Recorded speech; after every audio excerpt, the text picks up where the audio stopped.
इस समय हमारी मौजूदगी सिद्धार्थनगर जनपद के बढ़नी ब्लॉक के ग्राम पंचायत दुधौलिया बुजुर्ग के प्रांगण में है, जहां 1857 की क्रांति में बहादुर शाह जफर के योगदान को लेकर के गोष्ठी कार्यक्रम का आयोजन किया गया था। बताते चले कि यह दुधौलिया गांव स्वतंत्रता संग्राम सेनानी मौलाना अब्दुल कयूम रहमानी का पैतृक गांव है।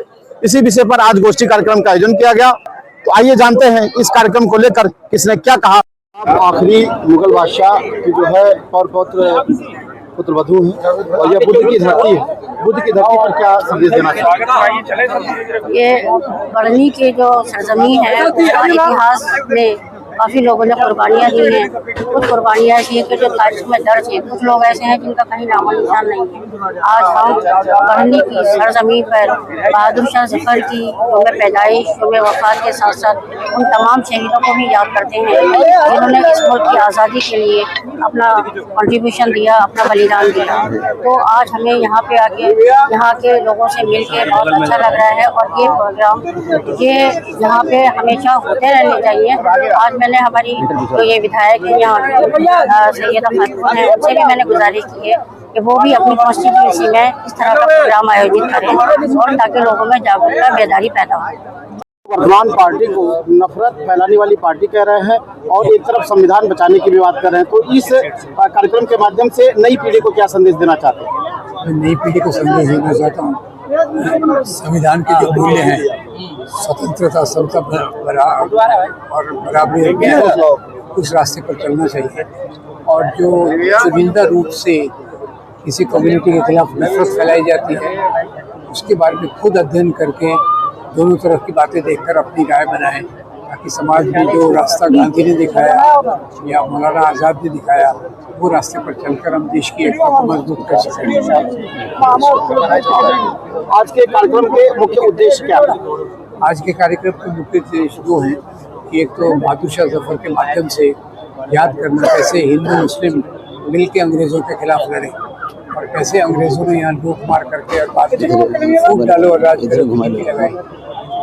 क्या आप मान रहे हैं कि वर्तमान में सरकार जो है गलत इतिहास पेश करने के प्रयास में है? निश्चित रूप से देखिए, वो जो इतिहास लिखने की कोशिश कर रहे हैं वो इतिहास विभाजनकारी है। वो इतिहास इस देश में संविधान के खिलाफ है, लोकतंत्र के खिलाफ है, इस देश का जो सेकुलर फैब्रिक है उसके खिलाफ है और मनुवादी मानसिकता से ग्रस्त है। इसलिए इस तरह के इतिहास को स्वीकार नहीं किया जाना चाहिए। इस देश में लोकतंत्र और डॉक्टर अम्बेडकर के द्वारा लिखा गया संविधान है और ऐसे लोग जो ये कोशिश कर रहे हैं, जो ये साजिश कर रहे हैं, वो बेनकाब तो है ही और बहुत जल्दी मुझे लगता है कि इस तरह की कोशिश उनकी खत्म होगी। सरकार बदलेगी तो जरूर ऑथेंटिक इतिहास लिखा जाएगा। देश को गुमराह क्या आप मान रहे हैं कि देश को गुमराह करने का प्रयास किया जा रहा है? हाँ, निश्चित रूप से इस देश के दलितों, पिछड़ों, आदिवासियों, जो भी कमजोर लोग हैं, किसान हैं, मजदूर हैं, उन सबके मन में एक कौम विशेष के खिलाफ नफरत पैदा की जा रही है। और इस देश का जो पूरा इतिहास है, जो एक तरह से समावेशी इतिहास है, यहाँ समय समय पर बहुत सारे लोग आते गए और ये देश बनता गया, लेकिन आज ये बता रहे हैं कि साहब ये हिंदू राष्ट्र है। तमाम बाबा इसको लेकर के काम कर रहे हैं, लेकिन वो भूल गए हैं कि इस देश का संविधान एक बहुत बड़े बाबा ने लिखा है और ये बाबा उस बाबा के सामने नहीं टिक पाएंगे और वो बाबा साहब अम्बेडकर का संविधान चलेगा और उसी के जरिए देश भी चलेगा। आज के कार्यक्रम को लेकर के क्या संदेश देना? बद्र आलम साहब ने जो कार्यक्रम यहाँ किया और बहुत बड़े विद्वान लोग, इस धरती के तमाम राजनेता यहाँ पे मौजूद हैं। हमारे पूर्व सांसद लालमणि साहब हैं, इधर प्रोफेसर राम पुनियानी जी हैं, समीना बेगम जी हैं, बहुत सारे लोग आए हैं और मुझे लगता है कि भगवान बुद्ध की धरती पर जो प्रेम, करुणा और बौद्धिकता का जो संदेश दिया गया है, ये देश को बदलने में एक बड़ी कड़ी साबित होगा निश्चित रूप से। हरि दर्शन को आज फिल्म बैजू बावरा, लिखने वाले का नाम शकील बदायूनी, गाने वाले का नाम मोहम्मद रफ़ी, संगीत देने वाले का नाम नौशाद अली। ये है मेरा इंडिया, जहाँ ये है मेरा इंडिया जहाँ बनारस जैसे शहर में हमारी पवित्र गंगा नदी के किनारे मंदिरों के घाट पर बैठकर एक महान शहनाई वादक अपनी शहनाई बजाते थे। ये मुझे याद क्यों आ गया कि कल ही मैं एक शादी में गया था, वहाँ बाकी तो मुझे बोर हो रहा था, पर वो शहनाई बहुत प्रिय लग रही थी और पता किया वो शहनाई उस वादक की थी जो हमारे हिंदुओं के पवित्र शहर बनारस में हिंदुओं की पवित्र नदी गंगा के किनारे हिंदू मंदिरों की सीढ़ियों पर बैठकर बजाता था। उनका नाम है उस्ताद बिस्मिल्लाह खान। याद रखिए, ये भारत की सभ्यता संस्कृति है जिसने सभी धरातलों पर एक दूसरे से मेल जोल किया और इसलिए समीना मैडम ने पहले एक शब्द का इस्तेमाल किया, मैं आपको याद दिला दूं। वो शब्द है गंगा जमनी तहजीब। इसका सबसे ज्यादा इस्तेमाल किसने किया? भारत के पहले प्रधानमंत्री जिन्होंने आधुनिक भारत की नींव रखी, पंडित जवाहरलाल नेहरू। कठिन बातें मैं आपको बता रहा हूँ, उसको सरल भी बता दूंगा। जवाहरलाल नेहरू जी की किताब है डिस्कवरी ऑफ इंडिया, मैं उसको पढ़ने को भी आपको रिकमेंड कर सकता हूँ और मुझे मालूम है 800 पेज की किताब है, पढ़ना आसान नहीं है।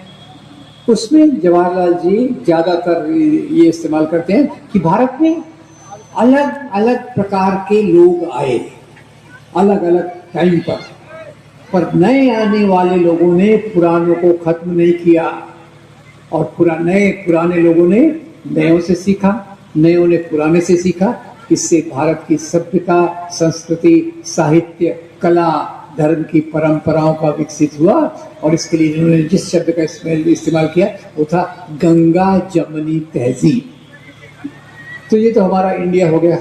अब इसमें अंग्रेज मुसलमानों के खिलाफ नफरत कैसे आई और वहाँ फिर से बहादुर शाह जफर आते हैं।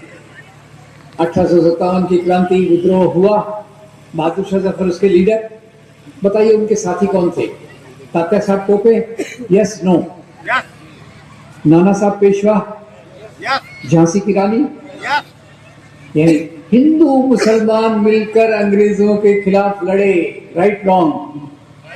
अंग्रेजों की सत्ता डगमगा गई तो उन्होंने कहा अगर हमको यहाँ राज करना है तो कौन सी नीति लगाना पड़ेगा? फूट डालो और राज करो। और बड़े चालाकी से उन्होंने सब विवाद खड़े किए।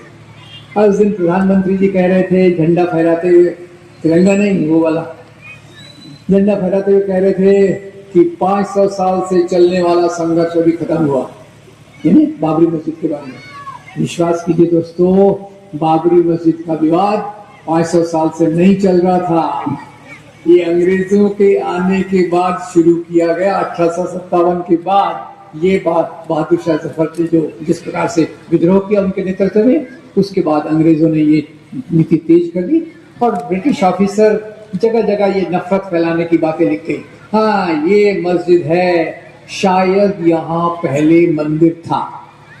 नफरत का बीज बो दिया, आगे चलने वालों ने उसको फिर कर दिया, अरे यहाँ तो भाई भगवान, यहाँ तो भगवान राम का मंदिर था और ये भगवान राम का जन्म यही हुआ था। तो भगवान राम के जन्म के बारे में थोड़ा मैं आपको बता दूं। मेरे एक महान दोस्त हैं डॉक्टर आनंद पटवर्धन, डॉक्यूमेंट्री फिल्मों में उनका कोई जवाब नहीं है, उनको सर्च करके उनकी फिल्में जरूर देखिएगा। और उनका भी एक 15 एपिसोड का सीरियल आया था विवेक रीजन, वो भी जरूर देखिएगा। खैर, क्या किया आनंद जी ने, उधर राम मंदिर का ये चला रहे थे अपने, वो कौन है रथ यात्री, कौन थे जो रथ यात्रा निकालते थे? अडवाणी। हाँ, मुझे भूल जाता है, इससे पूछना पड़ता है। और खैर, आज अडवाणी जी आपका धन्यवाद करेंगे, उनकी पार्टी ने तो उनको भुला दिया पर आप अभी भी उनको याद कर रहे हैं। खैर, अडवाणी जी ने रथ यात्रा निकाली, बोले सौगंध राम की खाते हैं मंदिर वहीं बनाएंगे। तो आनंद जी बड़े परेशान हुए, गए अयोध्या और उन्होंने कहा यहाँ जो भी राम मंदिर है सबके पुजारियों का इंटरव्यू लूंगा। तो वहाँ एक नहीं 30-40 राम मंदिर हैं। आनंद जी का काम बढ़ गया, कैमरा उस समय भारी होता था, लेके चल रहे, एक पुजारी से पूछ रहे,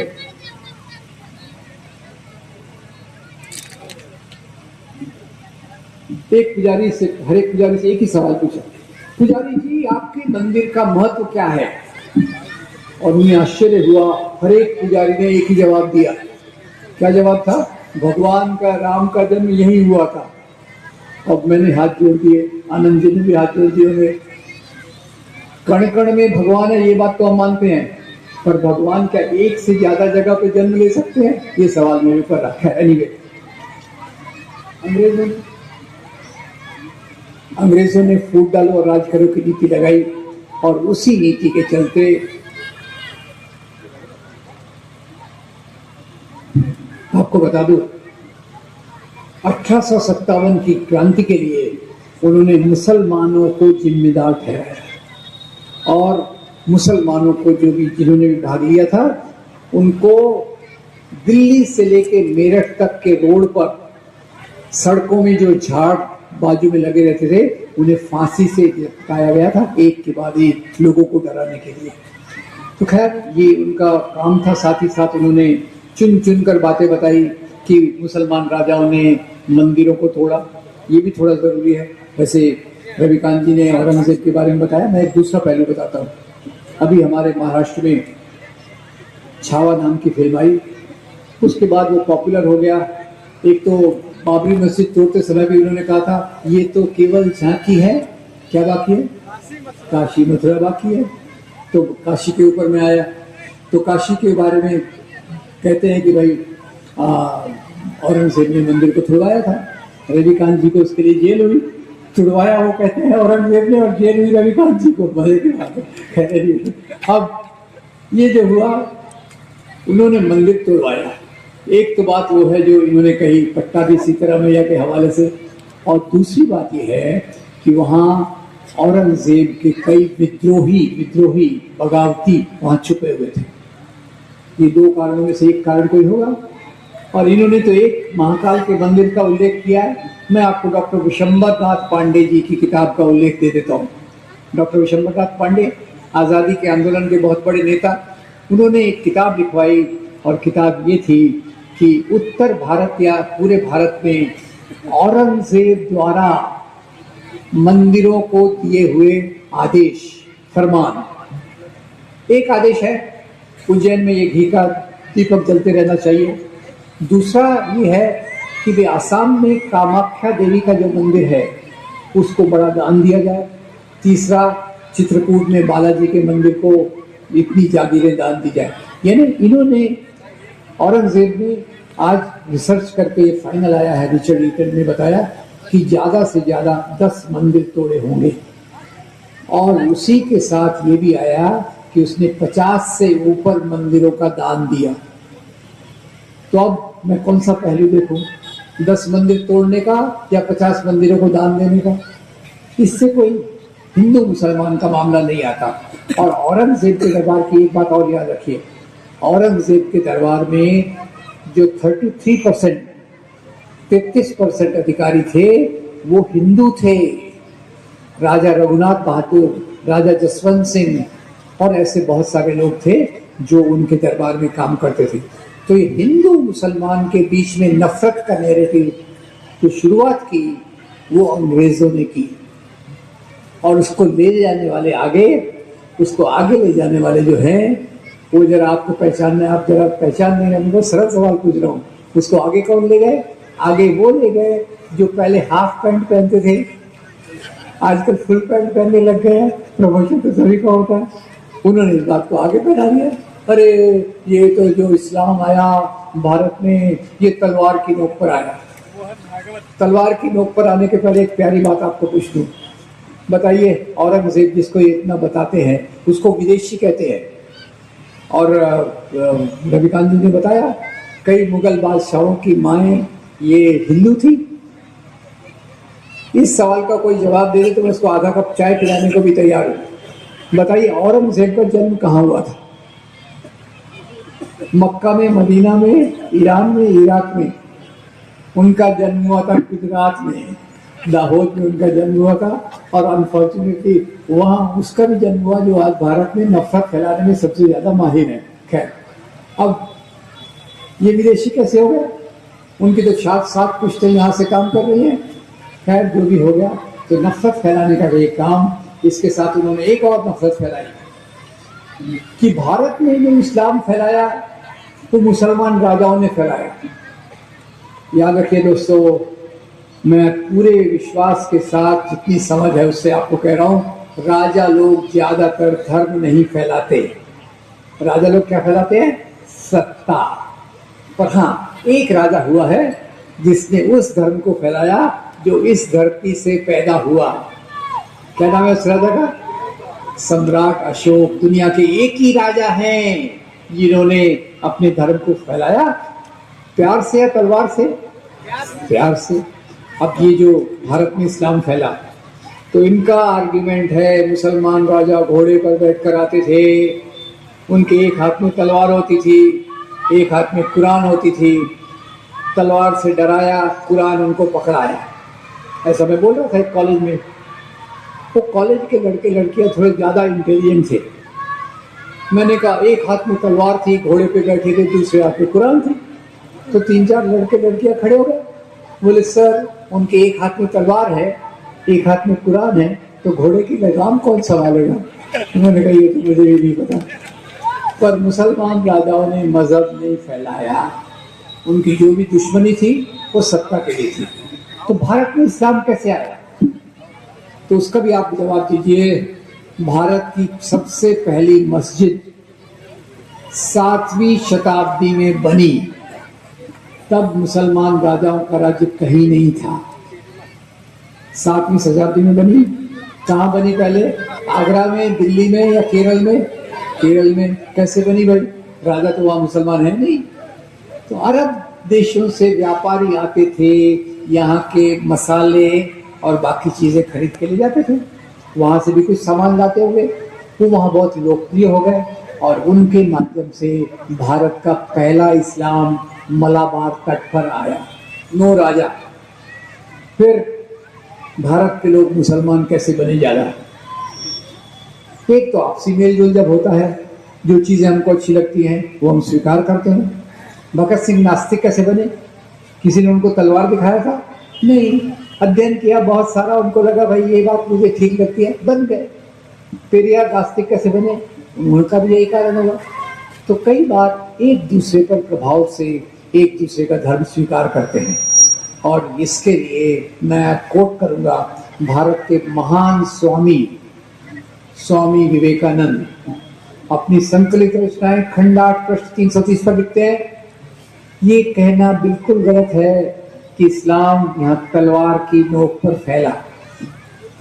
जाति व्यवस्था के अत्याचार से बचने के लिए कई लोगों ने समानता के लिए इस्लाम धर्म को कबूल किया। कौन कह रहा है? स्वामी विवेकानंद। अब खैर इस बात पर हम जाते हैं। तो अब ये जो राजनीति है जो आज चल रही है, ये कौन से मुद्दे लेती है, ये मेरा तीसरा पार्ट रहेगा। एक तरफ तो मुद्दे वो हैं जो नेहरू ने आज़ादी के बाद लिए, लोगों के रोटी कपड़ा मकान बिजली सड़क पानी, universities, space centre, IITs, IIMs। और दूसरा इन्होंने जो मुद्दा उठाया, सबसे पहले मुद्दा उठाया गौ माता का। गौ माता का मुद्दा 1960 में भी उठा था, अभी तो तेजी से उठ रहा है। उसके कारण करीब 100 लोगों की लिंचिंग है, पीट पीट कर मारना। ये शब्द पहले इंडिया में नहीं था, अभी आया। इसके कारण 100 लोगों में से 90 मुसलमान, 10 हिंदू, 10 दलित, इतना हुआ। और मैं बड़ा परेशान था, तो फिर से मैं स्वामी विवेकानंद जी के पास गया। स्वामी जी विवेकानंद अपनी किताब फ्रॉम अल्मोड़ा टू शिकागो में लिखते हैं कि वैदिक काल में बीफ खाया जाता था। मैं बड़ा हैरान हो गया।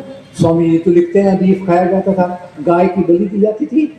और आपको पता है गाय की बलि की प्रथा को किसने रोका? भगवान गौतम बुद्ध। ये उनका सबसे बड़ा मेजर कंट्रीब्यूशन था कि गाय को वैसे ही बलि आप मत दो, जो खाना है उसके हिसाब से आप ये करो। खैर, तो इन लोगों ने उसी बात को रिवाइव किया कि गौ हमारी माता है। अरे आप सवाल का जवाब देने को पूछ रहे हैं, अगर गौ हमारी माता है तो पिता कौन है? मुझे नहीं मालूम, आप जवाब दे दीजिएगा। खैर, उसके नाम पे लिंचिंग चालू हुई और मैं परेशान होकर बोला पता तो करें आखिर मामला क्या है। थोड़ा स्टडी किया तो बीजेपी की सरकार राजस्थान में थी, हिंगोनिया में एक गौशाला में सैकड़ों गाय भूख से, बीमारी से, कीचड़ में लथपथ होकर मर गई। फिर मेरा दिमाग बहुत खराब हो गया और उसका मेरे को सोल्यूशन जल्दी मिल गया। मेरे हाथ में एक किताब आई, एक बायोग्राफी थी, उनमें एक बायोग्राफी थी, उन पर थी, वो आपको पता है क्या, भारत के प्रधानमंत्री थे जो अपने आप को कवि भी कहते थे, कविताएं भी लिखते थे। कुछ जवाब इधर से आ रहा है, इधर से आई नहीं है। अटल बिहारी वाजपेयी, उनकी बायोग्राफी आ रही, पढ़ रहा था मैं, पेज 236 पे आया तो लिखा था, एक बार अटल जी अमेरिका गए लेक्चर टूर पे। एक लेक्चर के बाद वो खाने का आनंद ले रहे थे, मजे से खाना खा रहे थे। अब जब वो मजे से खाना खा रहे थे तो पड़ोस में शायद रविकांत जी बैठे होंगे, मेरे से का कोई बैठा था, थपथपा दिया, अटल जी आप क्या कर रहे हो, आप जो खा रहे हो तो बीफ है, आप जो खा रहे हो तो बीफ है। अटल जी हंस दिए, बोले बीफ है तो क्या हो गया, इंडियन गाय का थोड़ी है, ये तो अमेरिकन गाय का है, नो प्रॉब्लम। अब ये तो इनका ढकोसला है, फिर क्या क्या मुद्दे उठाते हैं। कोरोना आया तो कोरोना की वैक्सीन हमने से कईयों ने ली, कईयों ने नहीं ली, पर उस समय तबलीगी जमात की मीटिंग दिल्ली में चल रही थी। वहाँ उन्होंने कहा ये मीटिंग में कोरोना बॉम्ब बना गया, कोरोना बॉम्ब बना रहे, ऐसा उन्होंने झूठा प्रोपेगेंडा करके उनको अरेस्ट किया। खैर, तो दोस्तों आज देश में दो प्रकार की आवाज़ें हैं। एक आवाज़ वो कहती है जो भावनात्मक मुद्दों को लेकर नफरत फैलाती है, मंदिर तोड़े गए, धर्मांतरण किया गया, 4 बीवियां 20 बच्चे, ये सब कभी वक्त मिला तो मैं डिटेल में बताऊंगा। और दूसरी आवाज़ वो है जो नेहरू जैसे लोगों ने उठाई। अब क्या हुआ, आज़ादी के बाद कई लोगों ने कहा कि सोमनाथ का मंदिर एक विदेशी ने तोड़ा था, महमूद गजनवी, तो सरकार इसका पुनर्निर्माण करे। तो गांधी जी ने कहा मंदिर मस्जिद बनाना सरकार का काम नहीं है। नेहरू जी ने भी इसका जवाब दिया। थोड़े साल बाद भाखड़ा नंगल बांध बनाते, उसका उद्घाटन करते समय नेहरू जी ने कहा कि ये जो बांध हैं जिनसे हमारा उत्पादन बढ़ेगा, ये जो पब्लिक सेक्टर है, ये जो यूनिवर्सिटीज़ हैं, ये जो IITs हैं, ये जो IIMs हैं, ये आधुनिक भारत के नए पूजा के स्थान हैं। तो सरकार ने क्या करना चाहिए, मंदिर बनाना चाहिए या यूनिवर्सिटी बनाना चाहिए, ये सवाल उन्होंने रख दिया। तो खैर, अब अंत में इस पर तो बहुत लंबा मैं जा सकता हूँ, पर मुझे दिख रही है आयोजकों की बेचैनी, तो मैं आखिर में ये कहूँगा, समस्या को समझना पहली कड़ी है, समस्या का समाधान उससे भी ज़्यादा ज़रूरी है। और ये समस्या का समाधान केवल कुछ लोगों के भरोसे आप नहीं छोड़ सकते। हम में से हर एक जिम्मेदार है कि हम एक अच्छा भविष्य बनाएं। हम में से हर एक जने की क्या जिम्मेदारियां हैं वो मैं 4 स्टेज में बताऊंगा। नंबर 1, मैंने क्या कहा, दंगे होते हैं या करवाए जाते हैं? कौन करवाएगा दंगे?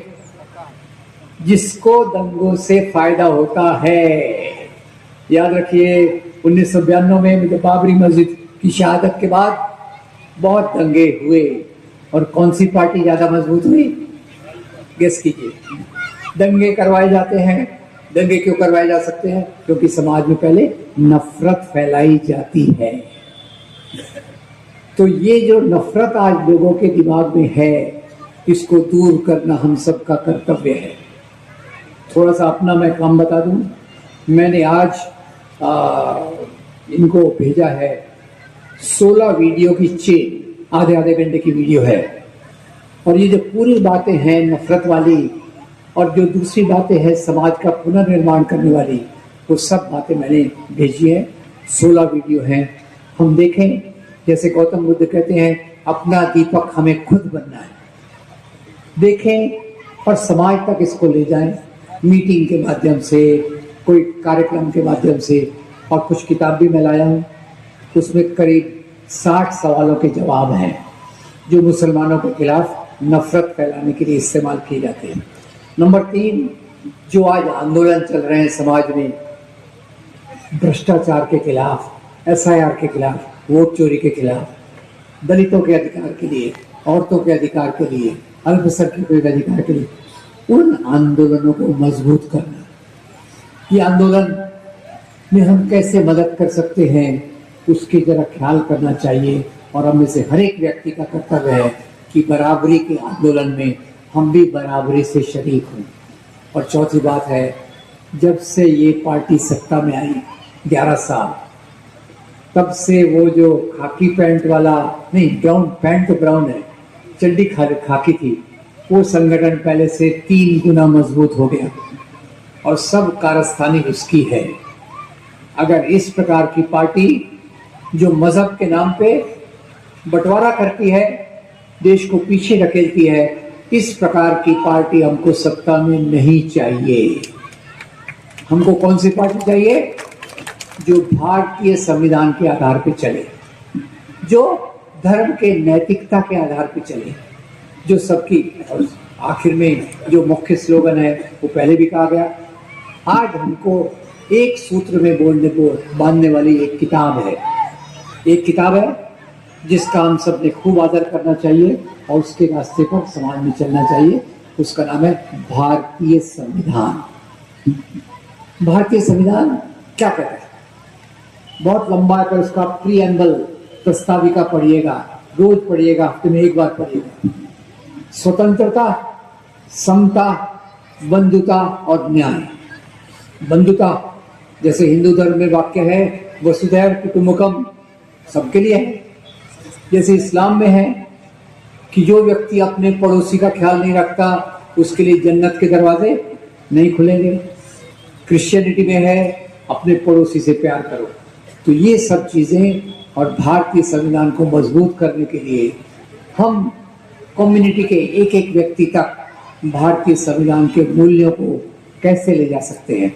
मीटिंग तो करिए, पर घर घर जाकर संविधान के मूल्यों को के साथ लोगों की चर्चा कीजिए और बताइए आज जो राजनीति चल रही है वो भारतीय संविधान का अपमान कर रही है। इस काम को पूरा विरोध करना है। अंत में एक बात कही कि वो मैकॉले पे लंबा चर्चा है कि मैकॉले की चिट्ठी भी लिया हुई है कि मैकॉले की शिक्षा पद्धति ने देश को बर्बाद कर दिया।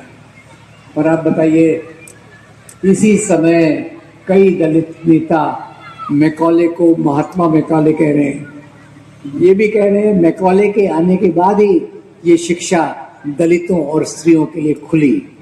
अब इस पर मैं ज़्यादा नहीं जाना चाहता, ये भी अपने आप में बड़ा चैप्टर है। बताइए, गुरुकुल की शिक्षा किसको मिल सकती थी? एकलव्य को मिल सकती थी क्या? नहीं मिल सकती थी। स्त्रियां उसमें थी क्या? नहीं मिलती। तो ये हमको याद रखना पड़ेगा